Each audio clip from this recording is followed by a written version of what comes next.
Hi there. On this day 91 years ago, America won a war that secured freedom and democracy in the world as we know it today. So before I get into the lesson, I'm just going to take a brief few moments of silence to remember their pain so that we could continue to experience joy.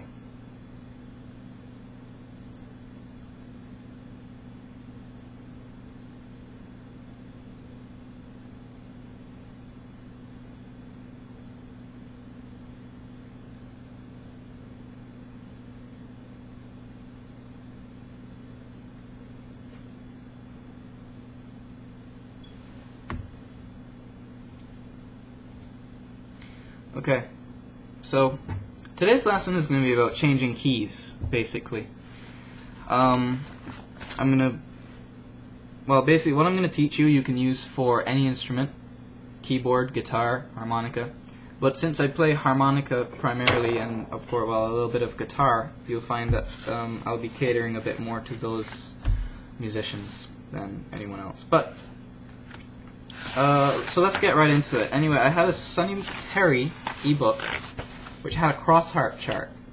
It listed all the keys of music that you would want to play in, and the harmonica you would need to use. Obviously, it's not just for blues, because nobody plays a blues in the key of C sharp, or at least I haven't seen many blues in the key of C sharp.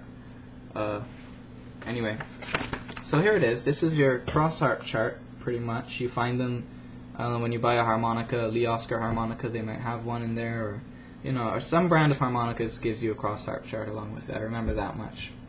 So over here, there is these are the keys, music you want to play in, and these are the harps that you need to use to play along in those keys of music. In cross harp, if you're in straight harp, then you can play along in the key that's labeled on the harp. So if you have an A harp, you're playing in straight harp, then you're playing in the key of A. But I'm talking about cross harp. So, as you can tell, it was a cross harp chart. But I know I was going to get some questions down in the comments eventually, or at least, that's the way it works on YouTube. But, so I'm going to show you this bad boy here, which is a very useful tool for any musician. And if you don't already know about it, I suggest you get it. And this is called... This is called the circle of fifths. Okay? So this is basically a musician's tool for composing, changing keys, arranging music, what have you. You start up here with the C major, which has no accidentals. Then either you go to the left or the right. If you go to the left, you have a gradually increasing number of flats in every scale. And if you go to the right, then you have a gradually increasing number of sharps. Now, sharps and flats are enharmonic, which means that they're basically the same note. Well, depending, an example would be B flat is the same thing as A sharp. It's enharmonic. Different names, same sound. So what does this mean? How does this relate to the harmonica? Well, it's a lot easier to remember than the cross harp chart, because basically all you have to do is go clockwise around the circle to find your key. So if you have an E flat harp, then you're playing in the key of B flat.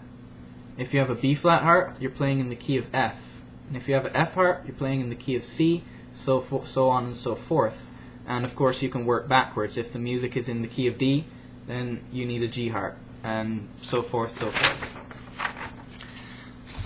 So yeah, that's how you can work out what key harp you need in cross harp anyway. Let's see. I'm going to show you how to use it for guitar. Alright? So, a very basic example would be CCR's Bad Moon Rising, which is D-A-G-D.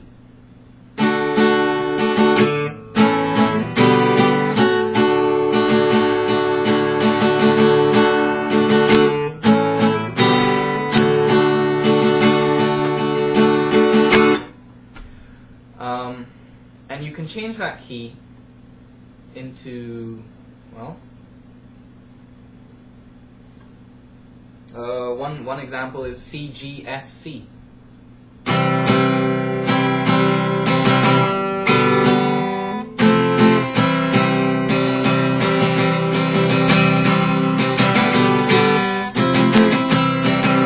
little sloppy. Changing from G to F is still a little difficult for me, but basically that's the progression. So, again, referring to this very useful tool, we see if you're going from D to A to G to back down to D, so basically you're going down 1, up 2, down 1. Then to change it for C, you go down 1, up 1, down 1.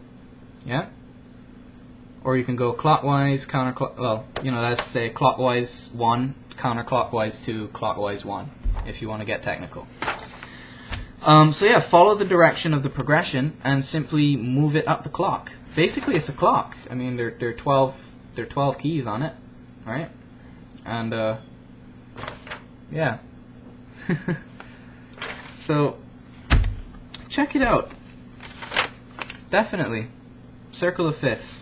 Now, in my next lesson, I'm gonna be getting into the different positions. First, second, and third position, which is basically your 1 chord, your 5 chord, and your 1 chord, your 4 chord, and 5 chord scales. Okay, so yes, the scales you'll need to use while these chords are playing in the background. But I really don't have enough time to do that now, so that will be the next lesson. I think we'll get into some bending, and maybe some overblows as well. Whatever you know, if I have time to get into these things, I will. If not, then you can always look out for the next video. This is your NewOldDevil signing out.